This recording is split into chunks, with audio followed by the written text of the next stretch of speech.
The Book of Wisdom, Series 13.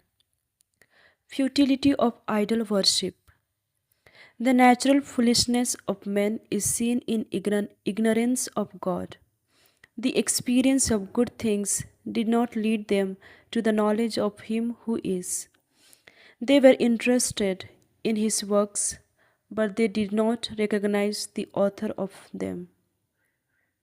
But they held that either fire or wind or air, or the sphere of the stars, or rushing water, or the lights in the sky were the rulers of the world. If charmed by such beauty, they took them for gods. Let them know how far superior is their sovereign, for the original source of beauty fashioned them, and if they were impressed by their power and activity, let them understand from this how much mightier is He who formed them. For the grandeur and the beauty of creatures lead us to ponder on their author and greater and more magnificent. No doubt these men are not to be blamed severely, for perhaps they were astray only in their search for God and in their desire to find Him. They pondered over the created things that surrounded them and were captivated by the sight of such beauty. Even so, they are not to be excused, for if they so far succeeded in knowledge and were able to explore the world, why did they not discover first the world's sovereign? But unhappy indeed are those people who give to man made artifacts the title of gods.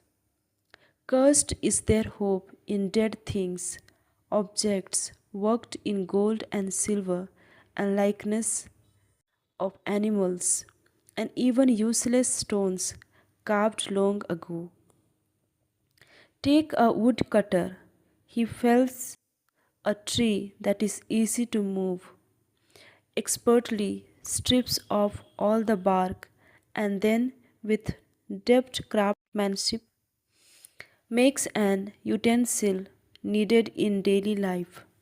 He uses the bits left over as fuel for cooking his food and has a good meal.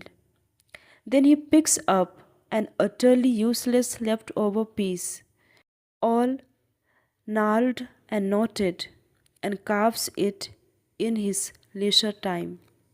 Using his professional skills, he gives it the shape of a human being, or maybe of a worthless animal. He covers it with ochre and paints the surface red, covering all its blemishes. He then makes a suitable niche for it in the wall and fastens it in place with iron nails. The craftsman is careful to keep it from falling, knowing that it is unable to help itself, for it is no more than an image and it needs help. Even so, when it is a matter of his wife or his children or his household, the man is not ashamed to pray to this lifeless object. He prays for his health to something without strength. For life he prays to what is dead. For help he implores something insensitive. For a successful journey he has recourse to what cannot walk. For his profit, his concerns, and success in his craft, he asks help of something that has no skill whatever in its hands.